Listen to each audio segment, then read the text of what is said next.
Hello दोस्तों, नमस्कार। बात कर लेते हैं दिन भर की सारी बड़ी खबरों की, जहां सबसे पहले आपको बताएंगे अमेरिका ने बार्क समेत 3 भारतीय संस्थानों से हटा दिया प्रतिबंध। जाते जाते जो बाइडेन ने भारत को लेकर ली है एक बहुत बड़ी पॉजिटिव डिसीजन। दोस्तों, भाभा परमाणु सहित 3 भारतीय संस्थाओं से प्रतिबंध हटा दिए हैं, लेकिन सबसे बड़ी बात और सबसे बड़ी खबर यह है कि 11 चीनी कंपनियों पर नकेल कस दी है जो बाइडेन ने। जी हां, साथ ही साथ आपको बताएंगे यूनुस अब बदलेंगे बांग्लादेश का संविधान, हटेगा धर्म निरपेक्षता और समाजवाद, होंगे 2 सदन कैसे। साथ ही साथ आपको बताएंगे इधर भारत की नौसेना ने रचा इतिहास, तो उधर ईरान को मिल गया बहुत बड़ा सिग्नल। तो उधर राजनाथ सिंह जी के कौन से बयान पर भड़का पाकिस्तान, सेना प्रमुख जनरल उपेंद्र द्विवेदी पर भी उगला जहर। दोस्तों, सारी जानकारियां विस्तार से आपको बताने वाले हैं, बस आप वीडियो के लास्ट तक बने रहेगा। और खबरों में आगे बढ़ने से पहले देश भारत का निरंतर समर्थन करते हैं तो वीडियो को लाइक करके चैनल को सब्सक्राइब करके बेल आइकन दबा के कमेंट में जय हिंद दीजिएगा। बात कर लेते हैं पहली और सबसे बड़ी खबर की, जहां अमेरिका ने बार्क समेत 3 भारतीय संस्थानों से हटा दिए प्रतिबंध, 11 चीनी कंपनियों पर कस दी नकेल। जी हां, भारत की हुई चांदी तो चीन की आई शामत। दोस्तों, अमेरिका ने भाभा परमाणु अनुसंधान केंद्र और 2 अन्य संस्थानों से प्रतिबंध हटा दिया है। ये ऐलान तब किया गया है जब अमेरिकी राष्ट्रपति जो बाइडेन अपने पद छोड़ने वाले हैं। 20 जनवरी को डोनाल्ड ट्रंप अमेरिका के नए राष्ट्रपति के रूप में शपथ लेने वाले हैं। बाइडेन प्रशासन के इस फैसले को भारत के शीर्ष परमाणु संस्थानों और अमेरिकी कंपनियों के बीच असैन्य परमाणु सहयोग बढ़ाने के अपने प्रयासों के रूप में देखा जा रहा है। सूची से हटाई गई संस्थाओं में Indian rare earth, Indira Gandhi परमाणु अनुसंधान केंद्र और भाभा परमाणु अनुसंधान केंद्र यानी बार्क शामिल हैं। ये तीनों संस्थान भारत में परमाणु ऊर्जा विभाग के अंतर्गत काम करते हैं। इसका काम देश के परमाणु ऊर्जा के क्षेत्र में किए जाने वाले कार्यों की देख रेख करना है। दोस्तों, ऐसे में ये सवाल आपका जरूर हम बताएंगे कि अमेरिका का फैसला इतना महत्वपूर्ण क्यों है। दरअसल अमेरिकी वाणिज्य विभाग के उद्योग और सुरक्षा ब्यूरो के मुताबिक इस निर्णय का उद्देश्य संयुक्त अनुसंधान और विकास तथा विज्ञान और प्रौद्योगिकी सहयोग सहित उन्नत ऊर्जा सहयोग में बाधाओं को कम करके अमेरिकी विदेश नीति के उद्देश्यों को समर्थन देना है, जो साझा ऊर्जा सुरक्षा आवश्यकताओं और लक्ष्यों की ओर लेकर जाएगा। जी हाँ, लेकिन सबसे बड़ी बात दोस्तों ये है कि जिस समय अमेरिका ने भारत को बड़ी राहत दिया, उसी समय अमेरिका ने चीन पर गाज गिरा दी। अमेरिकी वाणिज्य विभाग ने 11 चीनी संगठनों को अपने प्रतिबंधों की सूची में शामिल कर लिया है, जिसमें उन गतिविधियों का हवाला दिया गया है जो अमेरिकी राष्ट्रीय सुरक्षा और विदेश नीति हितों के विपरीत है। जी हां, BIS ने कहा है कि ये संस्थाएं ऐसी गतिविधियों में शामिल थी जो अमेरिका की सुरक्षा और विदेश नीति के लिए हानिकारक है। यानी एक तरफ भारत की हुई चांदी तो दूसरी ओर चीन की आई शामत। ऐसे में जाते जाते जो बाइडेन के इस भारत को लेकर पॉजिटिव फैसले पर आपकी क्या निजी राय है दोस्तों, बताना बिल्कुल मत भूलिएगा। वहीं आपको बता दें, मोहम्मद यूनुस अब बदलेंगे बांग्लादेश का संविधान, हटेगा धर्मनिरपेक्षता और समाजवाद, होंगे 2 सदन। दोस्तों, बांग्लादेश में अब अंतरिम सरकार के प्रमुख मोहम्मद यूनुस संविधान बदलने की तैयारी कर रहे हैं। शेख हसीना के प्रधानमंत्री पद छोड़ने और देश के पलायन के बाद से मोहम्मद यूनुस लगातार बांग्लादेश की छवि बदलने की कोशिश कर रहे हैं। संविधान सुधार आयोग ने बुधवार को मोहम्मद यूनुस की रिपोर्ट सौंपी, जिसमें धर्मनिरपेक्षता, समाजवाद और राष्ट्रवाद के राज्य सिद्धांतों को बदलने का प्रस्ताव रखा गया है। नए प्रस्तावों के तहत केवल एक लोकतंत्र अपरिवर्तित रहेगा। इसके साथ ही आयोग ने देश के लिए द्विसदनीय संसद और प्रधानमंत्री के कार्यकाल पर 2 कार्यकाल की सीमा का भी प्रस्ताव रखा है। आयोग के अध्यक्ष अली रियाज ने वीडियो बयान में कहा कि हम 1971 के मुक्ति संग्राम के महान आदर्शों और 2024 के जन आंदोलन के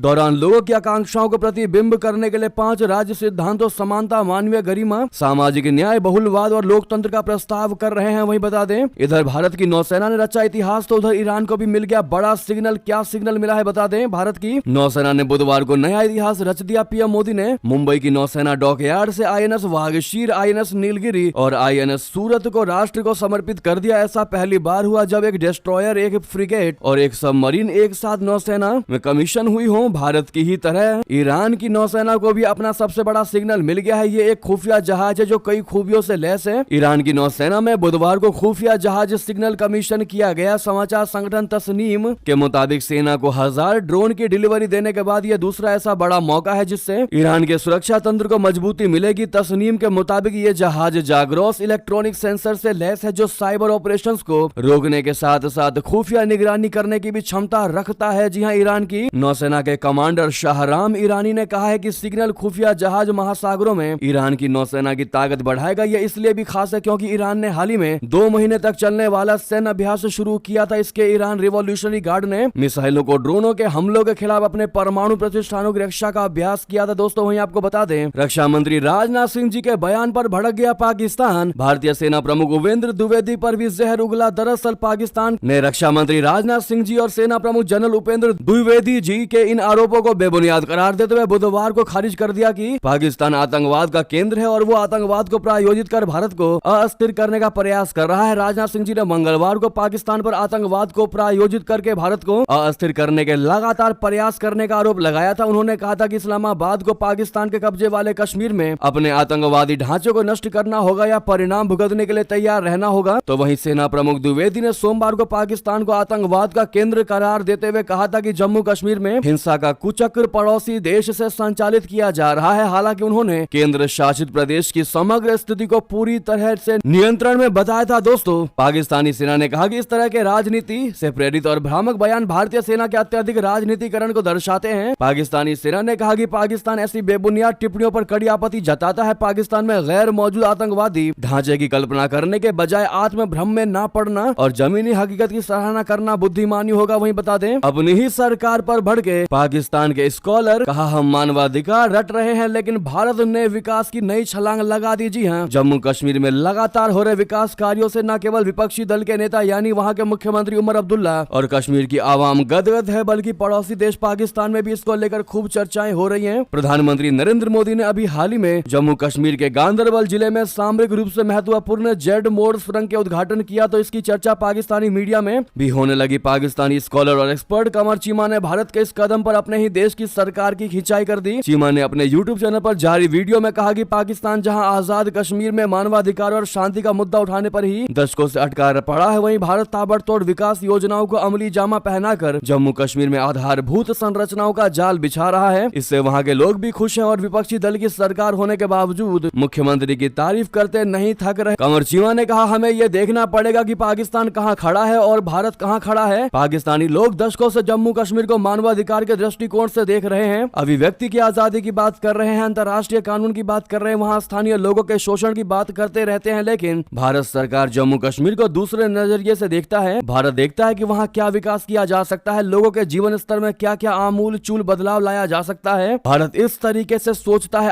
आज भी हम मानवाधिकार की रट लगा रहे हैं लेकिन भारत विकास की नई छलांग पर छलांग लगाता जा रहा है। जी हाँ, यानी कि खुद पाकिस्तानी एक्सपर्ट्स ने, पाकिस्तानी स्कॉलर्स ने शहबाज शरीफ को आईना दिखाने का काम किया है। दोस्तों वहीं बता दें, चीन के पड़ोस में रशिया ने कर दिया बड़ा खेला। व्लादिमीर पुतिन के कूटनीतिक दाव से शी जिनपिंग का बौखलाना तय माना जा रहा है। जी हाँ, रशिया ने चीन के पड़ोस में बड़ा कूटनीतिक दाव खेला है। माना यह जा रहा है कि इससे चीन की बौखलाहट बढ़ सकती है। दरअसल रूसी प्रधानमंत्री मिखाइल मिशुस्टिन ने हाल ही में वियतनाम की यात्रा की है। इस दौरान रशिया और वियतनाम के बीच कई समझौते हुए हैं। वियतनाम और रूस पुराने सहयोगी हैं जिनके रक्षा से लेकर व्यापार तक हर एक क्षेत्र में संबंध गहरे हैं। हालांकि वियतनाम और चीन के संबंध उतने अच्छे नहीं हैं। इसे में आशंका जताई जा रही है कि रशिया के कदम से चीन नाराज हो सकता है। वियतनाम के राष्ट्रपति व्लादिमीर पुतिन के नेतृत्व में रशिया को मिली सफलताओं के लिए बधाई दी है, जिसमें आर्थिक और राजनीतिक स्थिरता और अंतर्राष्ट्रीय क्षेत्र में उसका नेतृत्व शामिल है। वियतनामी राष्ट्रपति लुओंग कुओंग ने हाल ही में हनोई में रूसी प्रधानमंत्री मिखाइल मिशुस्टिन के साथ एक बैठक में कहा। वियतनामी नेता ने रूसी प्रधानमंत्री से कहा कि मैं रशिया को राष्ट्रपति पुतिन आपके प्रबंधन और रूसी सरकार के संपूर्ण नेतृत्व में मिली ऐसी बड़ी सफलताओं के लिए बधाई देना चाहता हूं। आप आर्थिक और राजनीतिक स्थिरता सुनिश्चित करते हैं, लोगों के जीवन स्तर में सुधार होता है और आप अंतर्राष्ट्रीय क्षेत्र में रशिया की स्थिति को भी बढ़ाते हैं। यानी कि कुल मिलाकर चीन के पड़ोसी देश वियतनाम के साथ रशिया के बढ़ते रिश्तों को लेकर चीन का बौखलाना तय माना जा रहा। वहीं बता दें, किम जोंग उन ने मदद के लिए भेजा था सैम बैलिस्टिक मिसाइल, आखिर रशिया ने उसे ही क्यों उड़ा डाला। आपको बता दें, पिछले करीब 3 सालों से रशिया यूक्रेन के खिलाफ जंग लड़ रहा है। यूक्रेन को जहां अमेरिका समेत कई पश्चिमी देश मदद कर रहे हैं, तो वहीं रूस को चीन समेत उत्तर कोरिया बड़ी मदद दे रहा है। किम जोंग उनके शासन वाले उत्तर कोरिया ने बड़े पैमाने पर बैलिस्टिक मिसाइलें, गोला बारूद समेत सैनिक भेजे जो यूक्रेन के खिलाफ लड़ रहे हैं। अब खबर आई है कि रशिया ने कुजर्ग क्षेत्र में यूक्रेनी सैनिकों की घुसपैठ के खिलाफ लड़ते लड़ते उत्तर कोरिया द्वारा भेजी गई और वहां तैनात की गई सतह से हवा में मार करने वाली बैलिस्टिक मिसाइल को भी उड़ा दिया है। एक प्रमुख यूक्रेनी सैन्य और राजनीतिक विश्लेषक अलेक्जेंडर कोवालेंको ने कहा है कि रशिया ने दोस्ताना संघर्ष में उत्तर कोरियाई बैलिस्टिक मिसाइल को नष्ट कर दिया है। टेलीग्राम पर 1 लाख से अधिक सब्सक्राइबर वाले यूक्रेनी सैन्य और राजनीतिक विश्लेषक कोवालेंको ने कहा कि एक रूसी ड्रोन ऑपरेटर ने गलती से कुजर्ग क्षेत्र में उत्तर कोरिया से भेजी गई सैम मिसाइल पर हमला कर दिया। दरअसल रशिया को लगा कि वो पश्चिमी देशों द्वारा आपूर्ति विकसित की गई मिसाइल है जिसे यूक्रेनी सैनिक ढाल बनाकर कुर्स्क क्षेत्र में घुसपैठ कर रहे हैं। वहीं बता दें, इतना ही नहीं दोस्तों, दूसरी ओर ये भी खबर आ रही है कि यूक्रेनी सेना के सामने ही उत्तर कोरियाई सैनिक ने खुद को बम से उड़ा लिया। जी हाँ, आखिर उसने ऐसा क्यों किया? क्या डर में आकर के उसने अपने आप को उड़ा लिया? दोस्तों, रशिया और यूक्रेन के बीच जारी युद्ध में ये चौंकाने वाली घटना निकलकर सामने आई है, जिसमें उत्तर कोरिया के एक सैनिक ने अपनी जान की बलि दे दी। जैसे यूक्रेनी सैनिक उस सैनिक के पास पहुंचे, उत्तर कोरियाई सैनिक के पास पहुंचे, उसने आत्मघाती ग्रेनेड से खुद को उड़ा लिया ताकि उसे पकड़ने से बचा जा सके। इस विस्फोट में यूक्रेनी सैनिकों को कोई नुकसान नहीं हुआ, लेकिन यह घटना युद्ध क्षेत्र में एक भयावह संदेश लेकर आई है कि आखिर उसने ऐसा क्यों किया। उसने डर के मारे ऐसा किया या फिर कोई इन्फॉर्मेशन ना लीक हो जाए इसलिए ऐसा किया? ये साजिश या फिर रहस्य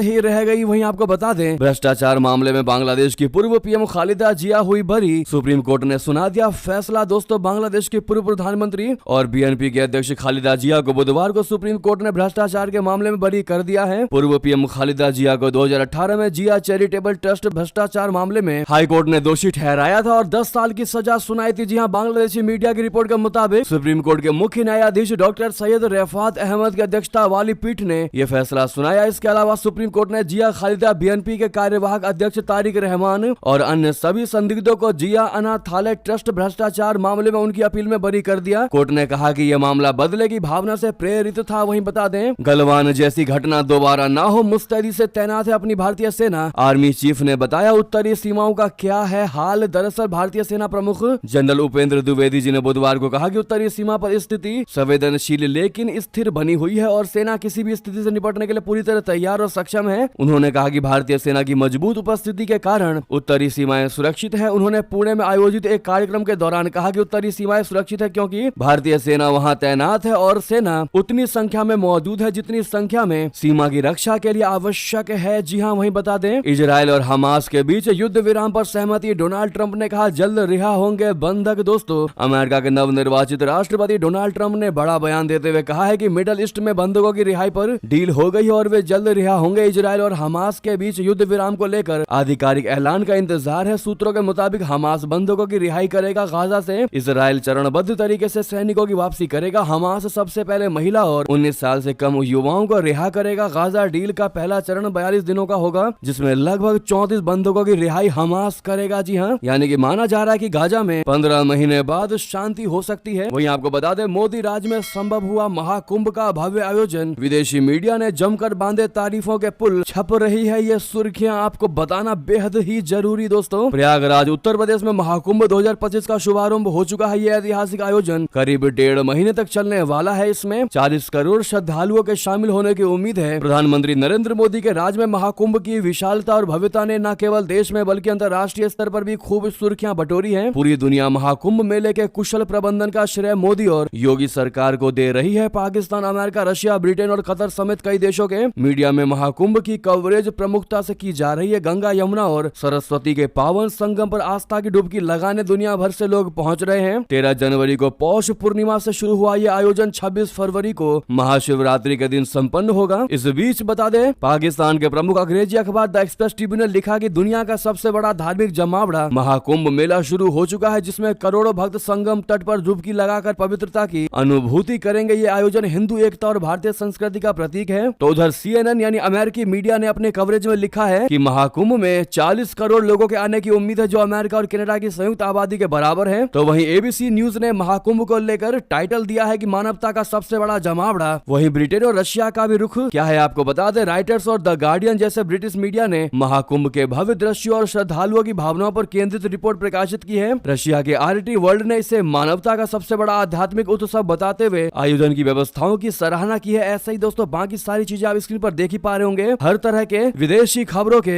टाइटल्स हमने स्क्रीन पर आपको दिखा ही दिया है। हर कोई भारत की मोदी सरकार की जमकर सराहना कर रहा है। तो वहीं आपको बता दें, भारत को धोखा दे रहा है रशिया यूक्रेन युद्ध में। भारतीयों की दुर्दशा के बावजूद पुतिन कर रहे वादों की अनदेखी आखिर क्यों कर रहे हैं वो ऐसा। दोस्तों, रशिया और यूक्रेन के बीच जारी युद्ध में भारतीय नागरिकों की स्थिति बेहद चिंताजनक है। हम बार बार इस खबर को कवर कर रहे हैं। हाल ही में केरल के बिनील टीबी की मौत और उनके संबंधी जैन टीके के गंभीर रूप से घायल होने की घटना ने इस समस्या को उजागर किया है। ये दोनों भारतीय नागरिक रशिया की ओर से युद्ध में शामिल हुए थे। बिनील की मौत यूक्रेनी ड्रोन हमले में हुई, जबकि जैन गंभीर रूप से घायल हो गए। ये घटना भारतीय समुदाय के लिए एक बहुत बड़ा झटका साबित हुआ है। बिनील के परिवार ने मॉस्को स्थित भारतीय दूतावास से सहायता सहायता की अपील की थी, लेकिन रूसी सेना की अनुमति के बिना कोई कार्रवाई संभव नहीं हो सकी। ऐसे में सबसे बड़ा सवाल ये उठता है कि व्लादिमीर पुतिन जब भारत को अपना सबसे बड़ा दोस्त बताते हैं, भाई बताते हैं, तो फिर उन्होंने भारतीयों को लेकर के कोई तुरंत एक्शन क्यों नहीं लिया? क्यों भारत को धोखे में रखने की कोशिश कर रहे हैं व्लादिमीर पुतिन? साथ ही साथ अगली खबर बता दें, फांसी, उम्र कैद और अब 14 साल की जेल। दोस्तों, बांग्लादेश में उल्फा नेता परेश बरुआ की सजा कैसे घटा रहा है बांग्लादेश? भारत को बड़ी टेंशन। जी हां, बांग्लादेश उच्च न्यायालय ने 2 दशक पहले असम में उल्फा के ठिकानों पर बड़े पैमाने पर हथियारों की तस्करी की कोशिश से जुड़े मामले में संगठन के नेता परमेश बरुआ की उम्र कैद की सजा को घटाकर 14 साल की कैद में तब्दील कर दिया है। पिछले महीने अदालत ने बरुआ की मौत की सजा को कम करके उम्र कैद में बदल दिया। United liberation front of Assam यानी उल्फा के फरार सैन्य कमांडर बरुआ के बारे में माना जाता है कि वो अभी चीन में रह रहा है। परेश बरुआ को 2014 में उसकी गैर मौजूदगी में चलाए गए मुकदमे में मौत की सजा सुनाई गई थी। वहीं बता दें, पाकिस्तान में सरकार की इतनी हालत है खराब कि कर्मचारियों को सैलरी तक देने के पैसे नहीं है। हड़ताल की अब करने लगे हैं चेतावनी। जी हां, पाकिस्तान के पेशावर में सरकार की हालत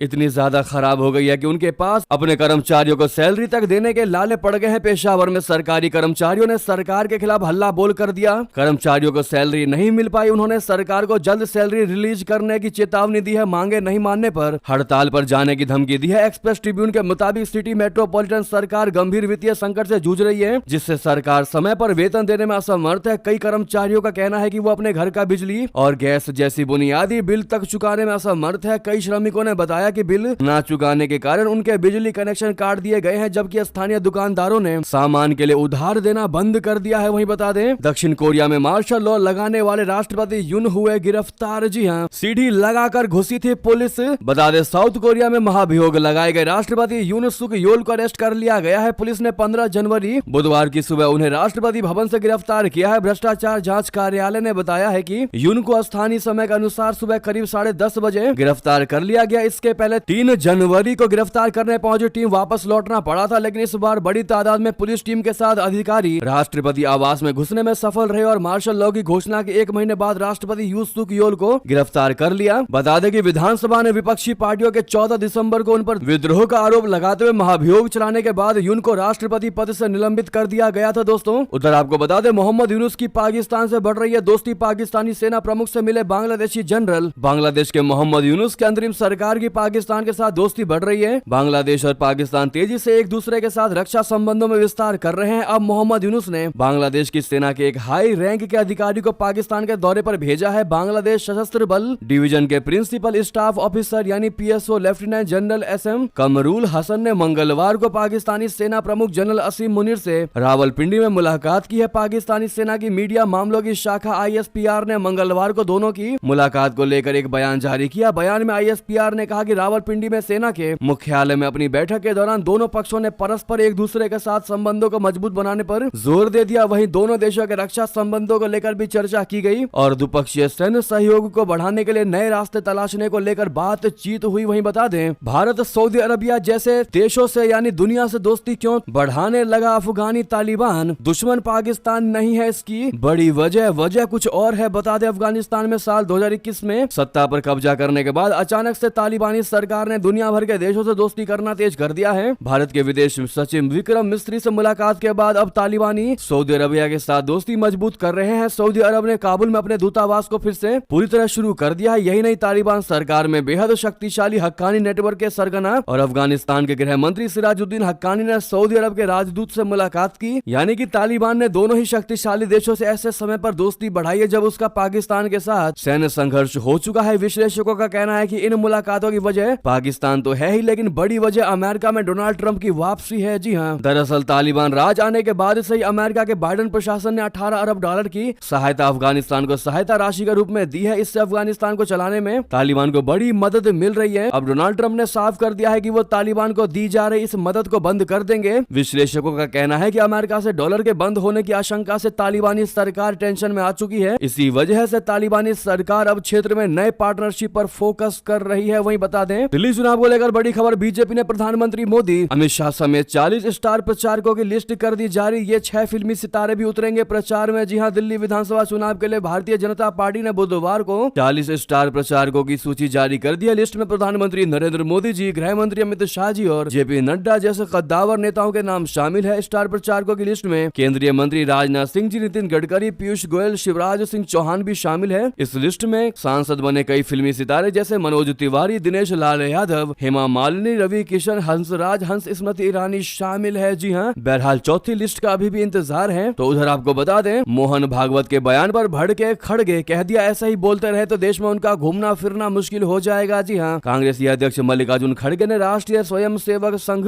यानी आरएसएस के प्रमुख मोहन भागवत के सच्ची स्वतंत्रता वाले बयान की निंदा करते हुए बुधवार को कहा कि यदि वो इसी तरह का बयान देते रहे तो देश में उनके घूमने फिरने मुश्किल हो जाएंगे। खड़गे ने कांग्रेस के नए मुख्यालय के उद्घाटन के बाद पार्टी नेताओं को संबोधित करते हुए ये भी कहा कि आरएसएस और भाजपा के लोगों को 1947 में मिली आजादी याद नहीं है, क्योंकि उनके वैचारिक पूर्वजों का स्वतंत्रता आंदोलन में कोई योगदान नहीं है। ऐसे में मोहन भागवत पर दोस्तों कांग्रेसी भड़कते नजर आए, इस पर आपका जवाब देना चाहेंगे। साथ ही साथ आपको बता दें, रविशंकर प्रसाद का राहुल गांधी पर बड़ा पलटवार, बड़ा हमला, कहा ना देश समझते हैं ये ना संविधान समझते हैं, बस अनाप शनाप बक बक करते हैं। जी हाँ, भाजपा के वरिष्ठ नेता और पूर्व केंद्रीय मंत्री रविशंकर प्रसाद ने राहुल गांधी पर बड़ा हमला बोला। राहुल गांधी ने हाल ही में भारतीय राज्यों से लड़ाई लड़ने का बयान दिया था। इस बयान पर पलटवार करते हुए प्रसाद ने कहा कि राहुल गांधी ना देश समझते हैं ना संविधान, यही वजह है कि वे हमेशा अनाप शनाप बक बक करते हैं। साथ ही साथ बताते हैं, उधर नड्डा ने भी बड़ा पलटवार किया राहुल गांधी पर, कह दिया कि राहुल गांधी ने उजागर कर दिया है कि कांग्रेस का क्या है सच, इनका देश विरोधी ताकतों को बढ़ाने का रहा है इतिहास। राहुल गांधी का उसी बयान पर पलटवार करते हुए नड्डा जी ने कहा कि कांग्रेस का इतिहास रहा है कि उसने देश को कमजोर करने वाली ताकतों को बढ़ावा दिया है। उन्होंने एक्स पर पोस्ट में लिखा कि कांग्रेस का घिनौनी सच किसी से छिपी नहीं है, अब उनके अपने ही नेता इसका पर्दाफाश कर रहे हैं। मैं राहुल गांधी की सराहना करता हूं कि उन्होंने वो बात साफ साफ कही जो देश जानता है कि वो भारतीय राज्य से लड़ रहे हैं। ये कोई रहस्य नहीं है कि राहुल गांधी और उनके तंत्र का शहरी नक्सलियों और डीप स्टेट के साथ घनिष्ठ संबंध है जो भारत को